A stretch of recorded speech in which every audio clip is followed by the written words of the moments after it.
북한 정권의 금고를 관리하던 핵심 간부가 사라졌습니다. 그의 손에는 김정은 일가의 45억 달러 스위스 비밀계좌 정보가 들어있었습니다. 평양 새벽 2시 20년간 체제를 떠받쳐온 충성스러운 간부가 가족을 데리고 집을 나섰습니다. 보위부는 즉시 국경 봉쇄령을 내렸고 특수추적대가 출동했습니다. 영하의 압록강을 건너며 총탄이 빗발치는 상황에서도 그가 지켜낸 USB 하나. 그 안에는 북한 체제의 모든 어둠이 담겨 있었습니다. 왜 북한 최고 권력층의 금고지기가 모든 것을 버리고 탈출을 감행했을까요? 그가 목숨을 걸고 지켜낸 진실은 과연 무엇일까요? 도대체 무슨 일이 벌어진 걸까요? 그 숨막히는 진실 지금 바로 공개합니다. 이야기 시작하기 전에 구독과 좋아요 버튼 꾹 눌러주시면 영상 제작에 아주 큰 힘이 됩니다. 저는 최강호입니다. 평양에서 태어나고 자란 토박이로 지난 20년간 조선노동당 39호실에서 외화벌이 업무를 담당해왔습니다. 39호실이라고 하면 잘 모르실 수도 있지만 이곳은 김정은 일가의 비자금을 관리하는 북한 정권의 핵심 부서입니다. 저희는 해외 무기 판매, 마약 밀매, 사이버 해킹으로 벌어들인 달러를 세탁하고 관리하는 일을 했습니다. 제가 직접 관리했던 계좌만 해도 스위스와 마카오에 총 45억 달러가 예치되어 있었죠. 김일성 대학 경제학부를 졸업한 뒤 곧바로 39호실에 발탁된 저는 누구보다 체제에 충성하는 엘리트였습니다. 해외 파견 근무를 통해 중국 단둥의 비밀 사무소에서 3년, 마카오 카지노, 자금 세탁 업무에 5년을 보내며 김정은 동지의 절대적 신임을 받아왔습니다. 제 손을 거쳐간 외화만 해도 연간 8억 달러에 달했고 한 번도 실수하지 않았던 완벽한 금고직이었죠.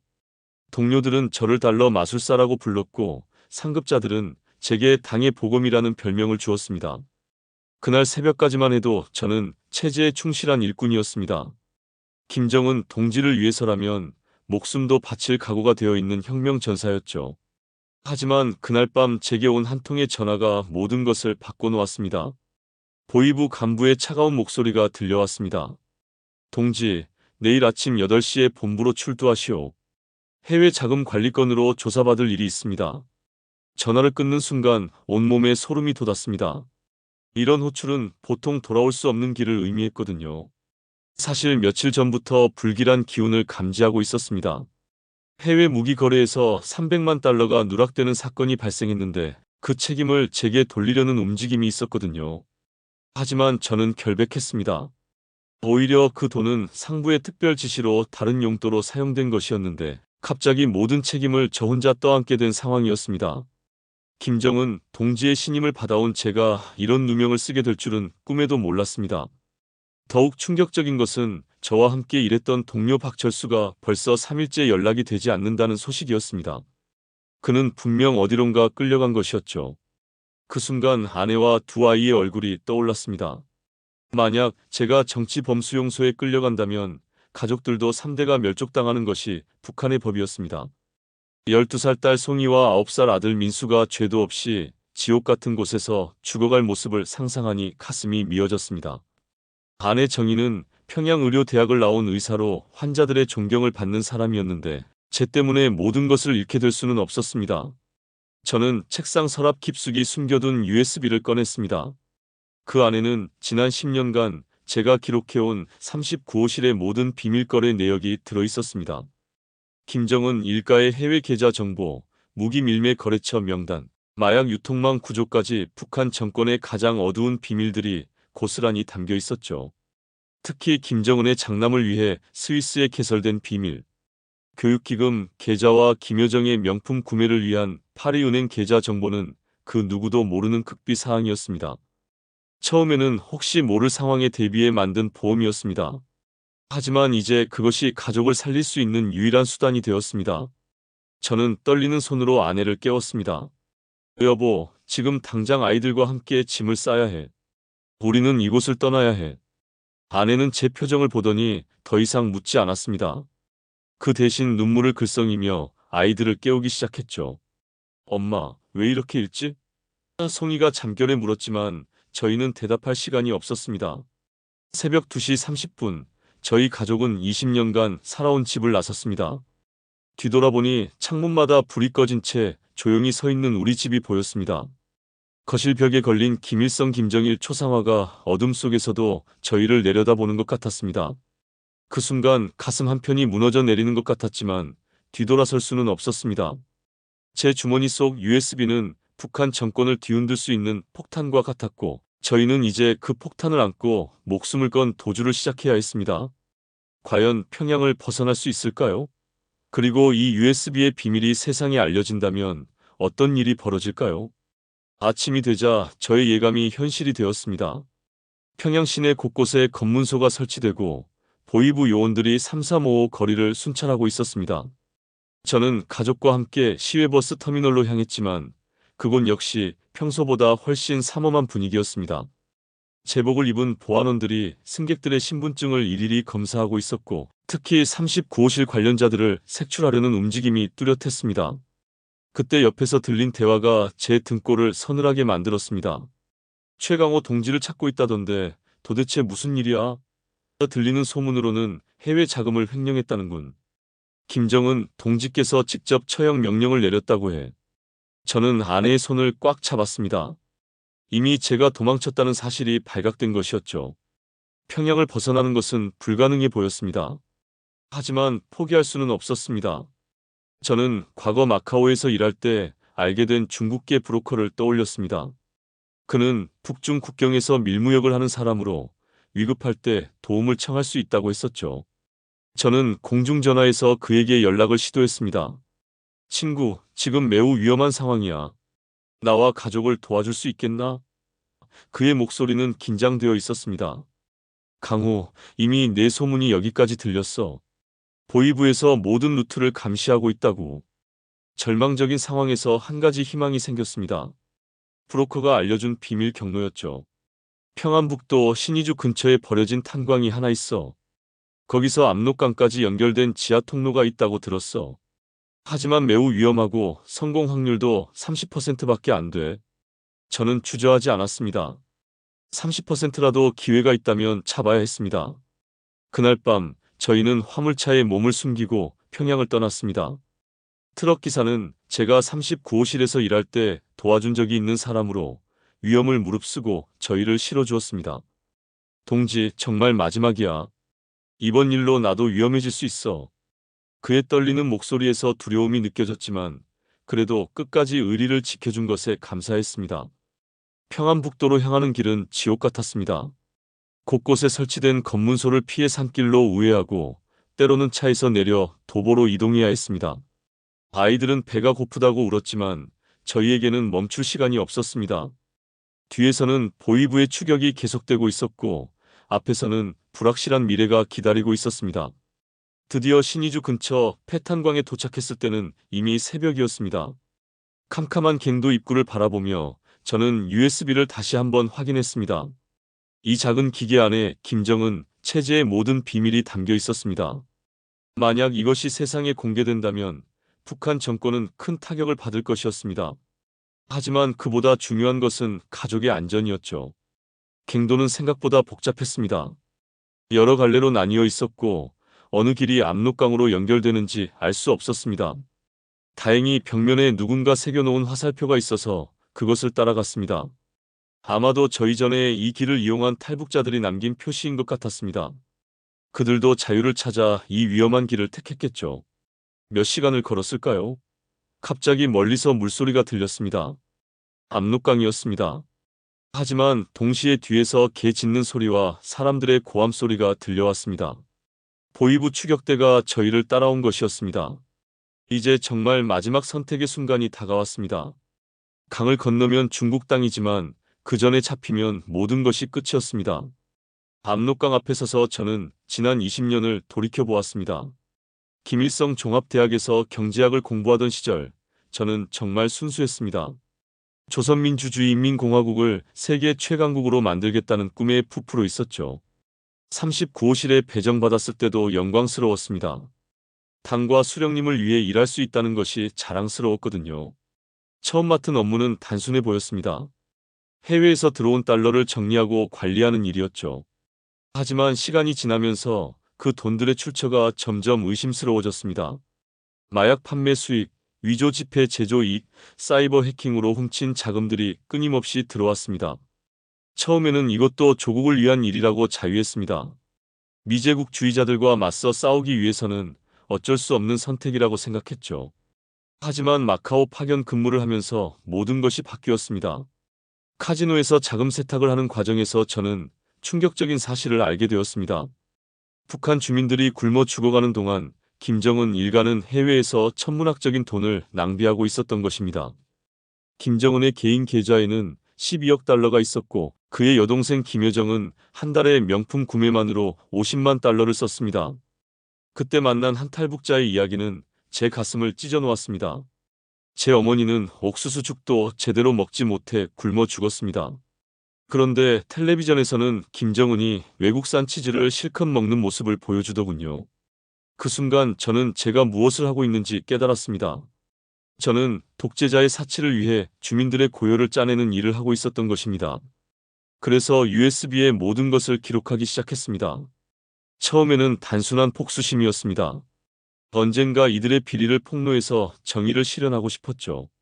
하지만 시간이 지나면서 그것이 제 유일한 구원의 길이라는 것을 알게 되었습니다. 이 정보들은 제가 살아남을 수 있는 마지막 카드였거든요. USB에는 정말 충격적인 내용들이 담겨 있었습니다.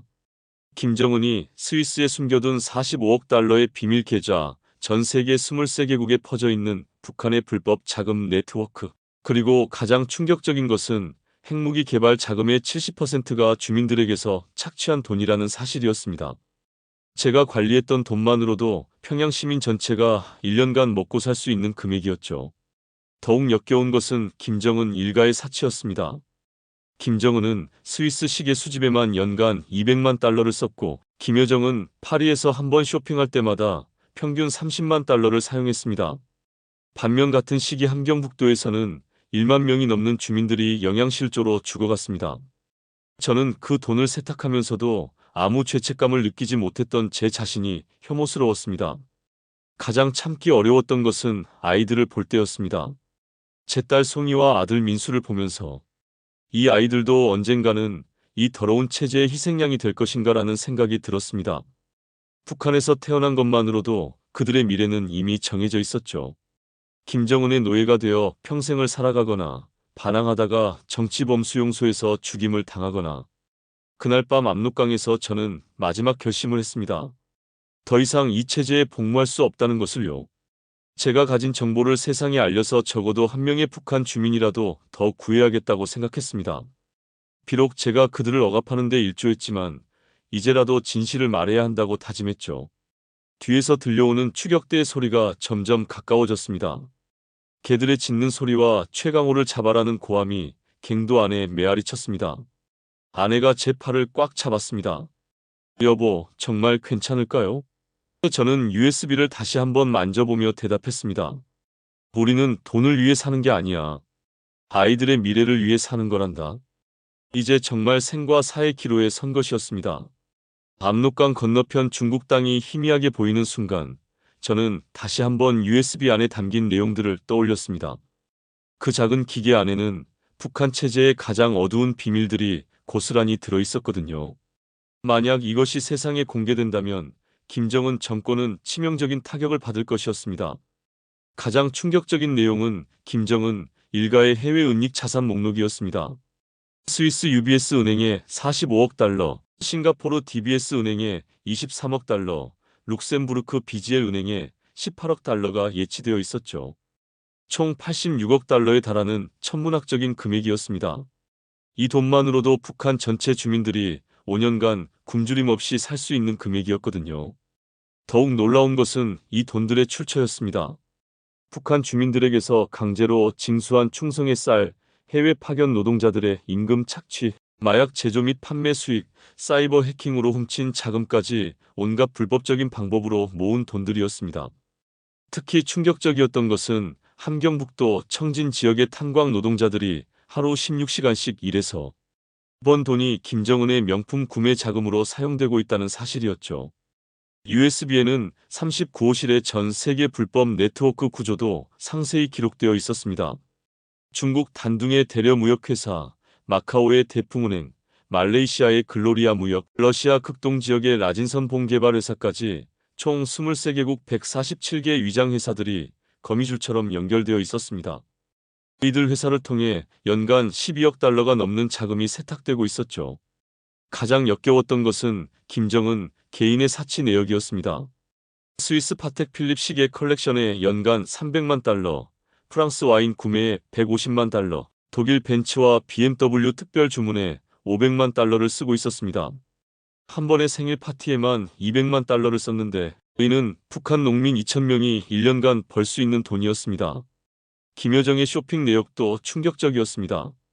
파리 샹젤리제 거리에서 한 번 쇼핑할 때마다 평균 40만 달러를 사용했고 특히 에르메스 백 구매에만 연간 80만 달러를 쓰고 있었죠. 그녀가 한 달에 쓰는 화장품비만 해도 북한 의사 100명의 연봉과 맞먹는 금액이었습니다. 더욱 충격적인 것은 핵무기 개발 관련 자금 내역이었습니다. 핵무기 개발에 투입된 총 자금은 78억 달러였는데 이 중 54억 달러가 주민들의 식량을 팔아서 조달한 돈이었습니다. 결국 북한 주민들이 굶어가면서 만든 돈으로 핵무기를 만들어 세계를 위협하고 있었던 것입니다. USB에는 또한 정치 범수용소의 운영 실태도 기록되어 있었습니다. 14호 개천 수용소에서 연간 2,400명, 15호 요덕 수용소에서 연간 1,800명이 굶주림과 강제 노동으로 죽어가고 있었죠. 그런데 이들 수용소에서 생산된 석탄과 철광석이 중국으로 수출되어 김정은 일가의 개인 재산 증식에 사용되고 있었습니다. 가장 가슴 아팠던 것은 탈북자 가족들의 처참한 운명이었습니다. 한 사람이 탈북하면 그 가족 3대가 정치범 수용소로 보내지는데 지난 5년간 이렇게 수용소로 끌려간 사람들이 무려 15만 명이나 되었습니다. 이들 중 70%가 2년 내에 사망했고 살아남은 사람들도 평생 노예 같은 삶을 살아야 했죠. USB 안에는 또한 김정은의 공포 통치 실상도 담겨 있었습니다.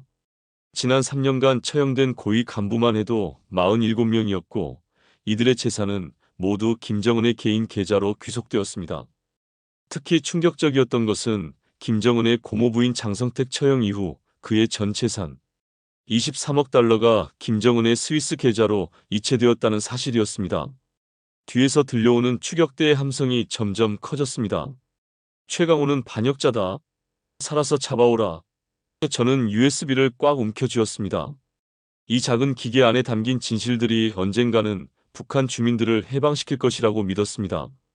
비록 제가 그들을 억압하는 데 가담했지만 이제라도 진실을 세상에 알려야 한다고 다짐했죠. 아이들의 미래를 위해서라도 이 강을 건너야 했습니다. 압록강에 도착했을 때 저희를 기다리고 있는 것은 절망적인 현실이었습니다. 강폭이 생각보다 훨씬 넓었고 곳곳에 설치된 철조망과 감시탑이 저희를 위협하고 있었습니다. 더욱이 뒤에서는 보위부 특수추적대가 군견을 데리고 바짝 뒤쫓아오고 있었죠. 이제 정말 진퇴양난의 상황에 빠진 것이었습니다. 추적대의 대장으로 보이는 사람이 확성기로 외쳤습니다. 최강호, 너는 이미 포위되었다. 순순히 나와서 항복하면 가족들만은 살려주겠다. 하지만 저는 그들의 거짓말을 너무나 잘 알고 있었습니다. 39호실에서 일하면서 수많은 배신자들의 최후를 봐왔거든요. 항복한다고 해서 살려주는 법은 없었습니다. 갑자기 하늘에서 굵은 핏방울이 떨어지기 시작했습니다. 몇 분 사이에 폭우로 변했죠. 이것은 하늘이 저희에게 준 마지막 기회였습니다. 빗소리 때문에 군견들의 후각이 교란되고 추적대의 시야도 흐려질 것이었거든요. 저는 아내의 손을 잡고 속삭였습니다. 지금이야. 강으로 뛰어들어야 해. 하지만 문제가 있었습니다. 강물의 온도였죠. 11월 말의 압록강은 거의 얼음물이나 다름없었습니다. 게다가 아이들은 수영을 제대로 할 줄 몰랐어요. 특히 9살 민수는 물을 무서워했거든요. 아빠, 무서워요. 민수가 떨리는 목소리로 말했습니다. 저는 재빨리 주변을 살펴봤습니다. 다행히 물가에 버려진 나무 판자들이 보였어요. 아마도 중국에서 떠내려온 것 같았습니다. 저는 그것들을 묶어서 임시 뗏목을 만들었습니다. 송이야, 민수야, 아빠를 믿고 따라와. 아이들은 무서워했지만 제 말을 따랐습니다. 물에 들어가는 순간 온몸이 얼어붙는 것 같았습니다. 영하의 날씨에 강물 온도는 2도밖에 되지 않았어요. 하지만 뒤돌아볼 시간은 없었습니다. 손전등 불빛이 저희를 향해 다가오고 있었거든요. 저기다! 강으로 도망치고 있다! 추적 대원들의 외침이 들렸습니다. 그때 총소리가 울렸습니다. 탕! 탕! 총알이 물보라를 일으키며 저희 주변으로 날아왔어요. 아내가 비명을 지르며 아이들을 감쌌습니다. 저는 뗏목을 밀면서 필사적으로 강 중앙으로 향했습니다. 물살이 생각보다 거세서 뗏목이 뒤틀렸지만 포기할 수는 없었어요. 엄마, 춥다. 송이가 울먹이며 말했습니다. 아이들의 입술이 파래지고 있었어요. 이대로 가다가는 추격대에게 잡히기 전에 동사할 수도 있었습니다. 저는 USB가 들어있는 주머니를 다시 한번 확인했습니다. 물에 젖지 않도록 비닐봉지로 여러 번 감쌌지만 혹시나 하는 불안감이 들었어요. 추격대는 포기하지 않았습니다. 그들도 배를 타고 저희를 쫓아오기 시작했어요. 보이부 소속으로 보이는 특수부 대원들이 고무보트에 올라타고 추격해왔습니다. 거리는 점점 좁혀지고 있었죠. 최강우, 어차피 도망갈 곳은 없다. 중국 공안이 너를 북한으로 다시 송환할 것이다. 하지만 저에게는 하나의 비밀 무기가 있었습니다. 마카오에서 일할 때 중국 공안과 연결을 만들어 두었거든요. 특히 단둥 지역의 공안 간부 왕민과는 개인적인 친분이 있었어요. 그에게 뇌물을 준 적도 있고 그의 약점도 알고 있었죠. 만약 중국 땅에만 도착할 수 있다면 그를 통해 탈출할 수 있을 것이었습니다. 드디어 강 중앙에 도달했을 때 뗏목이 급류에 휩쓸려 회전하기 시작했습니다. 아이들이 공포에 질려 울었지만 저는 희망을 놓지 않았어요. 중국 쪽 강변이 점점 가까워지고 있었거든요. 하지만 추격대의 고무보트도 바로 뒤까지 따라붙었습니다. 아빠, 저기. 송이가 손가락으로 가리켰습니다. 중국 쪽 강변에 사람들이 서 있었어요. 중국 공안들이었습니다. 하지만 그들이 저희를 도와줄지 아니면 북한으로 돌려보낼지는 알 수 없었어요. 이제 모든 것이 그들의 선택에 달려 있었습니다.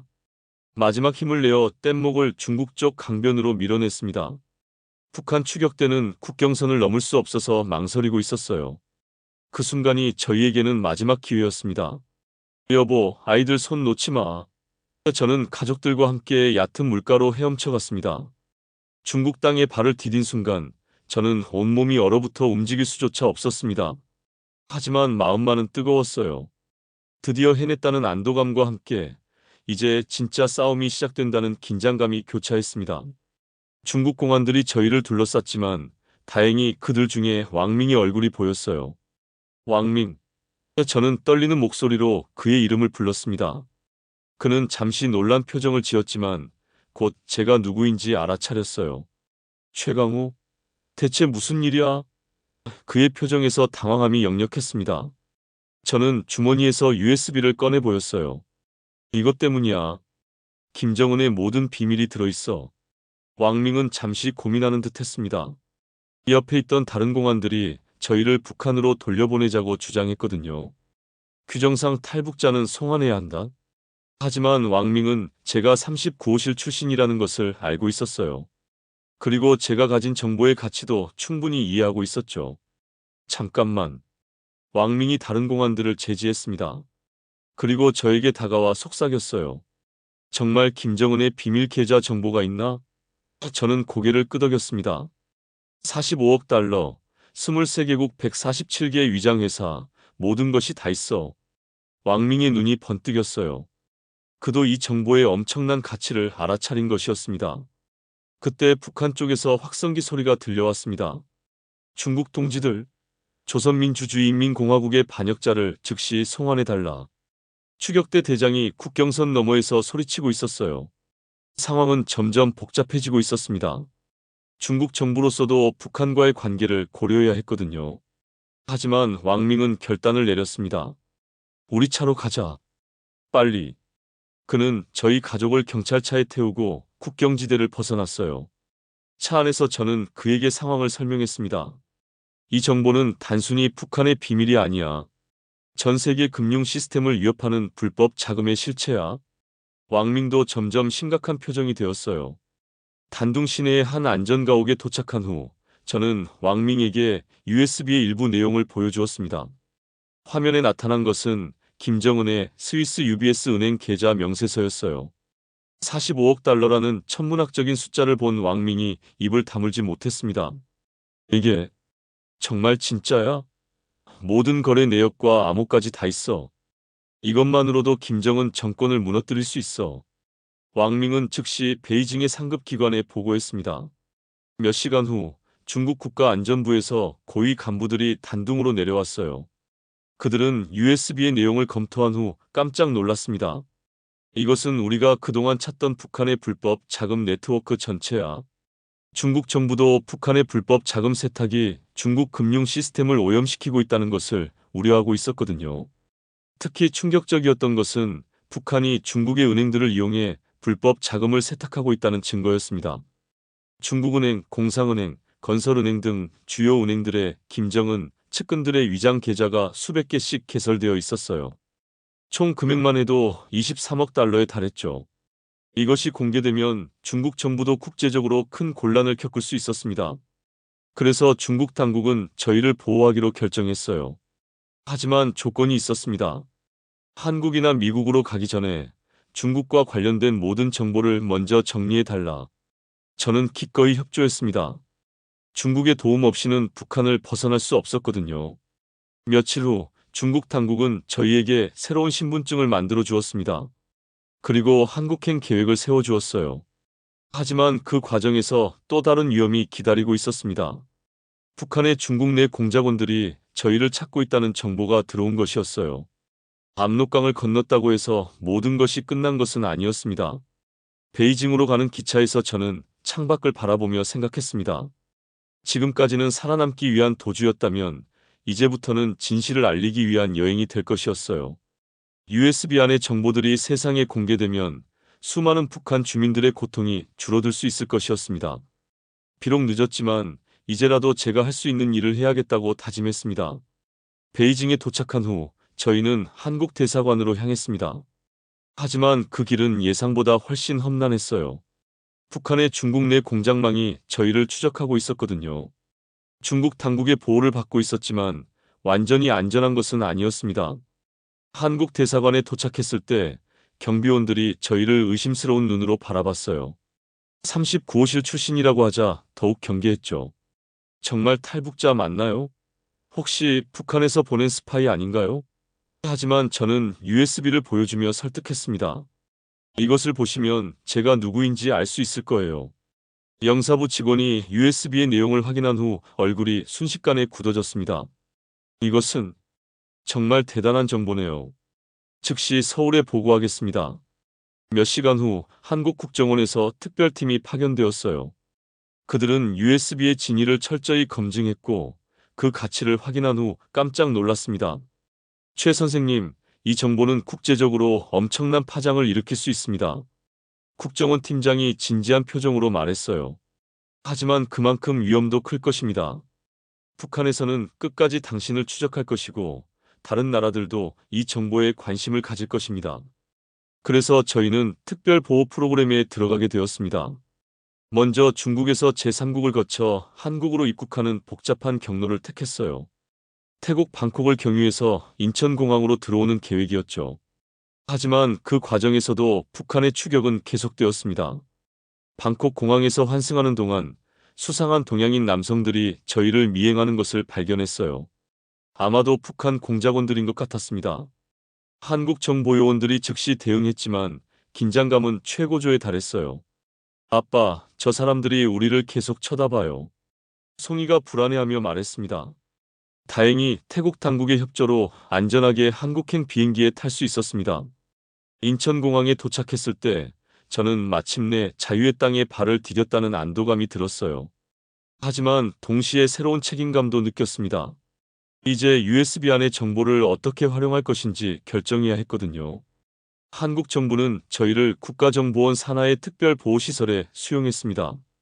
그곳에서 몇 달간 디브리핑을 받으며 USB의 모든 내용을 정리했어요. 39호실의 조직 구조, 해외 자금 네트워크, 김정은 일가의 비밀 계좌까지 모든 것을 상세히 설명했습니다. 가장 놀라웠던 것은 한국 정부의 반응이었어요. 이 정보는 북한 제재를 한 차원 높일 수 있는 결정적 증거입니다. 통일부 관계자가 말했습니다. 특히 김정은 일가의 해외 은닉 자산을 동결시킬 수 있는 구체적인 근거가 됩니다. 실제로 USB의 정보는 국제사회에 큰 충격을 주었습니다. 미국 재무부는 즉시 김정은과 관련된 해외 계좌들을 추적하기 시작했어요. 유럽연합도 북한 관련 자금 세탁 방지를 위한 새로운 제재 조치를 검토했습니다.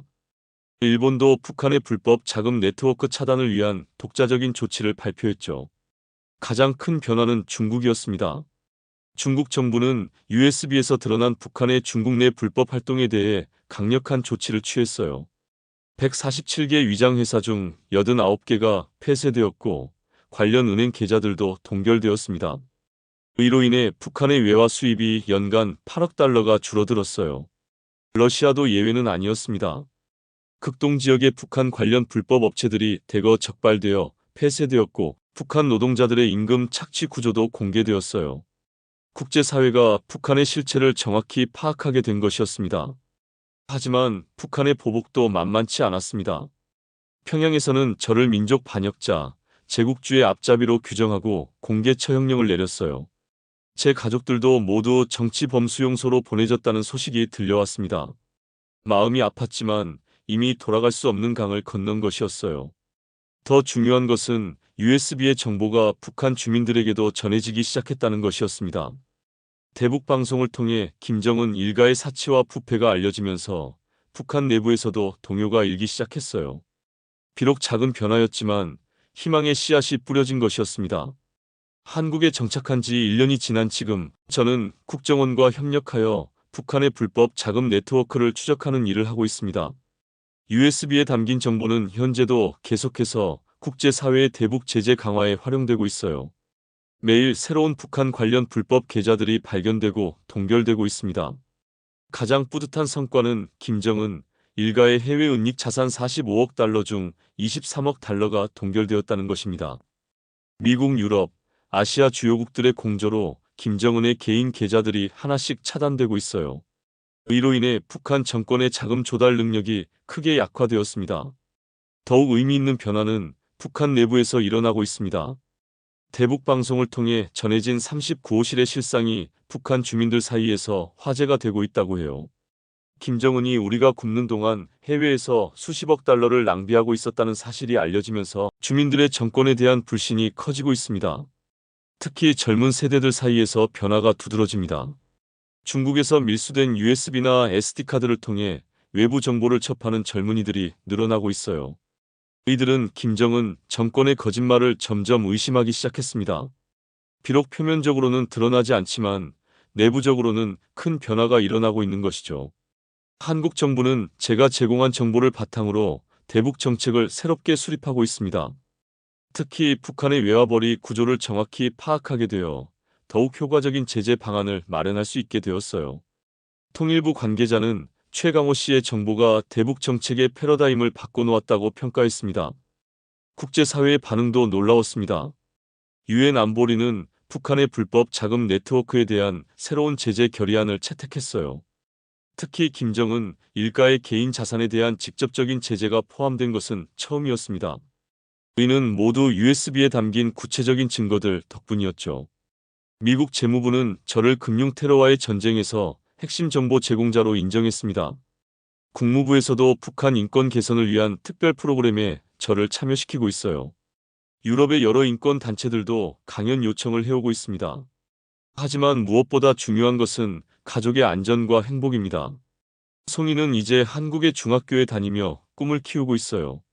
처음에는 적응하기 어려워했지만 지금은 한국 친구들과 어울리며 밝게 웃고 있습니다. 아빠, 저는 나중에 북한 어린이들을 도와주는 일을 하고 싶어요. 송이의 말에 가슴이 뭉클했습니다. 민수도 한국의 초등학교에서 새로운 꿈을 찾았어요.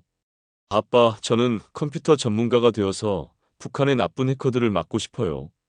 아직 어리지만 아이의 마음속에는 정의감이 자라고 있었습니다. 아내 정의는 한국에서 의사 면허를 취득하기 위해 열심히 공부하고 있어요. 북한에서 제대로 치료받지 못하는 환자들을 생각하면 마음이 아파요. 언젠가 통일이 되면 그들을 도와주고 싶어요. 아내의 따뜻한 마음이 저에게 큰 힘이 되고 있습니다. 최근에는 다른 탈북자들을 돕는 일에도 참여하고 있습니다. 특히 북한의 고위층 출신 탈북자들이 가진 정보를 체계적으로 수집하고 분석하는 작업을 하고 있어요. 저 혼자만의 증언이 아니라 여러 사람의 증언이 모이면 더욱 강력한 증거가 될 수 있거든요. 지난달에는 국회에서 열린 북한 인권청문회에 증인으로 참석했습니다. 그 자리에서 저는 이렇게 말했어요. 저는 20년간 김정은 체제의 돈을 관리하면서 북한 주민들의 고열을 짜내는 일에 가담했습니다. 하지만 이제는 그 죄를 속죄하기 위해 진실을 알리는 일에 평생을 바치겠습니다. 많은 사람들이 제게 묻습니다. 45억 달러를 관리하던 사람이 왜 모든 것을 버리고 탈출했느냐고요. 제 대답은 항상 똑같습니다. 저는 돈을 버린 것이 아닙니다. 아이들의 미래를 되찾은 것입니다. 북한에 남겨둔 가족들 생각에 아직도 밤잠을 설칠 때가 있습니다. 하지만 후회하지는 않아요. 제가 가져온 정보로 인해 북한 정권의 불법 자금원이 차단되고 그로 인해 조금이라도 북한 주민들의 고통이 줄어든다면 그것만으로도 의미 있는 일이라고 생각합니다. 지금도 북한에서는 수많은 사람들이 김정은의 치부를 위해 고통받고 있습니다. 하지만 진실은 반드시 밝혀질 것이고 정의는 결국 승리할 것입니다. 저는 그날이 올 때까지 계속해서 싸워나갈 것입니다. 제 아이들이 자유롭고 정의로운 세상에서 살 수 있도록 말이에요. 최근 들어 더욱 희망적인 소식들이 들려오고 있습니다. 중국과 러시아에서 북한 관련 불법 업체들이 계속 적발되고 있고 동남아시아 국가들도 북한의 자금 세탁 루트를 차단하고 있어요. 제가 제공한 정보가 도미노처럼 연쇄 효과를 일으키고 있는 것입니다. 특히 의미 있는 것은 북한 내부의 변화입니다. 39호실 관련자들 중에서도 동요하는 사람들이 늘어나고 있다고 해요. 일부는 해외 파견 중에 망명을 시도하기도 했습니다. 김정은 정권의 핵심 기반이 흔들리고 있는 것이죠. 국제인권단체들도 제 증언을 바탕으로 북한 정권의 인권 유린 실태를 더욱 구체적으로 고발하고 있습니다. 유엔 북한 인권조사위원회에서는 제가 제공한 자료를 활용해 새로운 보고서를 작성하고 있어요. 김정은의 개인 재산과 북한 주민들의 극심한 빈곤 사이의 대비가 적나라하게 드러날 것입니다. 오늘 사연 어떠셨나요? 이 이야기가 감동이 되었다면 구독과 좋아요, 감동을 함께 해주세요. 다음 이야기에서 또 뵐까요? 감사합니다.